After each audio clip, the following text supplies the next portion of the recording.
So yeah, that was interesting. Apparently, they brought this up during a press meeting, and Trump got super defensive. Passed it off to Bondi, who ended up trying to clarify some of the questions that people have regarding the tape and the videos and the client list and all this other stuff that's out there. Trump's response to all of that was absolutely the wrong way to respond to that question. This is a major topic that has been on people's mind for a very long time, and just the way he responded, as Asmongold said during the video, it made him sound super suspicious. However, as I always do in all of my videos, I'm more looking towards trying to bring a different perspective to these conversations, not necessarily jump on the bandwagon and go with the off with his head narration.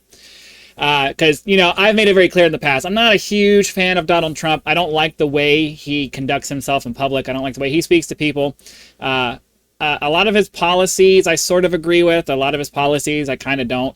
But for the most part, I think people have turned him into this villain that galvanizes his side of the country against the other side of the country, and this is why he has the kind of influence and power that he does, is because everybody goes after him, and then, it's just kind of the way that it goes. But aside from all of that,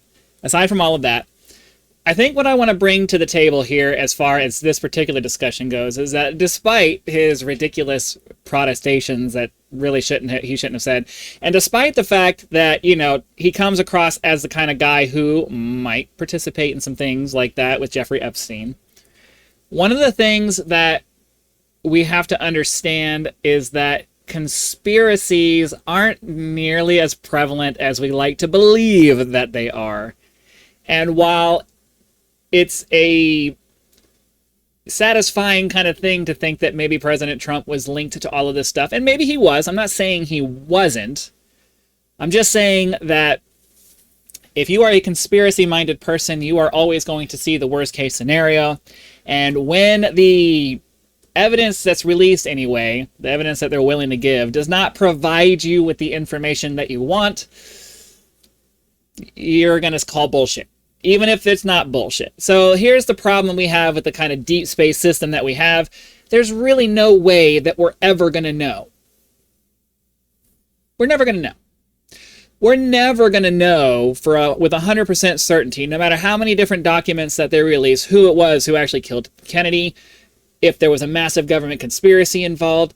You're never going to know.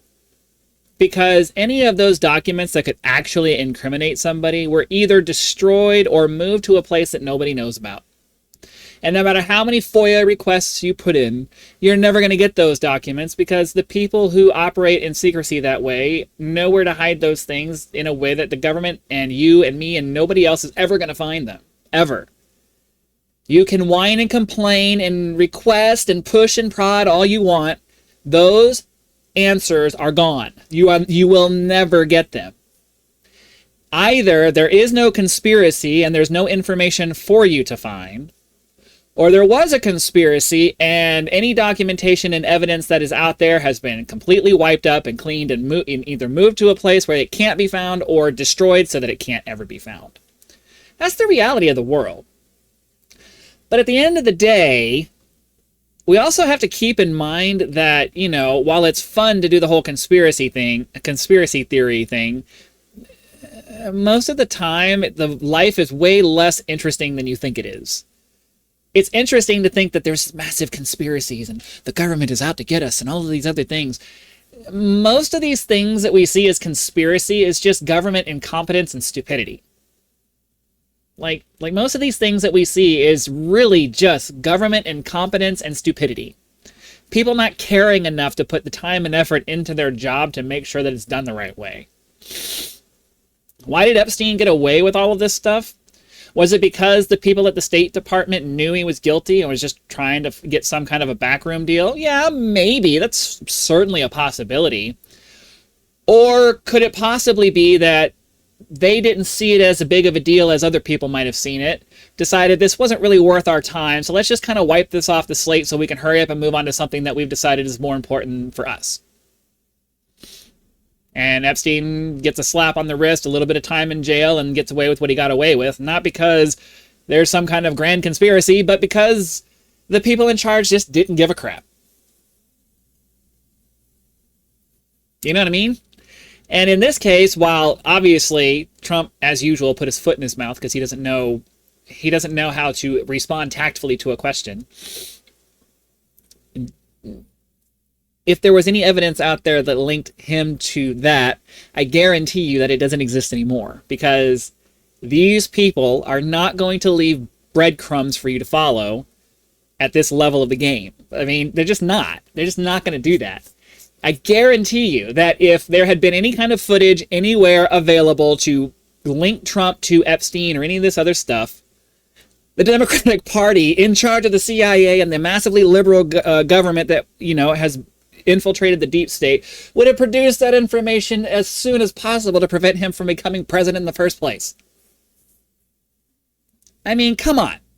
A little bit of stopping and thinking about these things will bring you, you take yourself out of your emotional state and start thinking about the rational side of things. If this stuff existed, and if the people in power knew where to find it, they would have produced this stuff a long time ago when he was running to discredit him.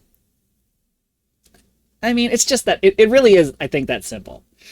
Conspiracies are fun, but at the same time, I think they're really much more rare than we like to believe that they are, because it's not fun to think that things just happen and people are just stupid and that's why these ridiculous things happen. It's much more fun, or at least it's much more satisfying to think that there's an evil plot behind every bad thing that happens and we need to root it all out. And it's like, that's really not how the world works. It really isn't. Is Trump a good president? I think from a statesman's perspective, he's a terrible president. I can't stand him. I don't like to listen to him talk. From a policy perspective, I think some of the things he does are really good, and some of the things that he does are kind of like, what are you doing, dude? And, but that's every politician that we have. Every politician is going to have certain things that we like and certain things that we don't. And overall, you just have to hope that the country goes on the way that it's supposed to go. But as far as him being involved with Epstein, I really honestly think that if the evidence was available, it would have been released a long time ago, especially this last election, because they were trying to find any way possible to get rid of him, and they couldn't do it. And what's the best way to get rid of a president but to produce hard evidence linking him to Epstein?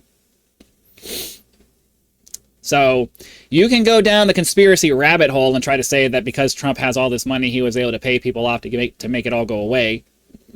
Maybe, but given the fact that the deep state establishment hated his guts, I don't know that there was any amount of money he could have come up with to stop them from doing that if they had it.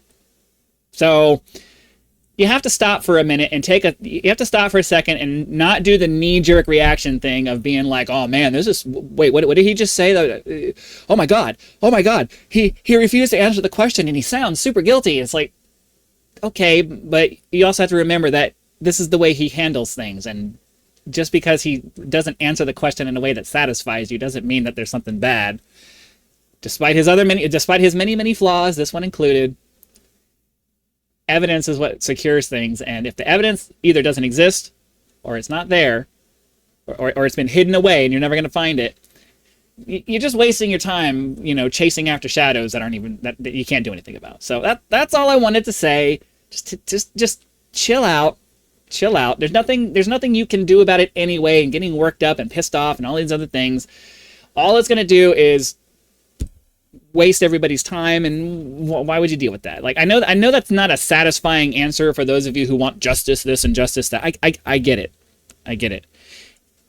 We all wanted Epstein to have to go to prison for the rest of his life and have to suffer for that. We want the people who were involved, who we know were involved because there's evidence that they were involved, we want them to be punished. But, sometimes life isn't fair and you can't get what the right thing is supposed to be. So until some kind of evidence surfaces either linking Trump to all of this stuff or linking the government to a real cover-up, try not to jump out the deep end, because either you're never going to find it or it doesn't exist. And that's just kind of the way life goes. It really, really is. So thanks for watching. Be sure to click that like button, subscribe to help us reach our first 1,000 subscribers, and then I will see you for the next video.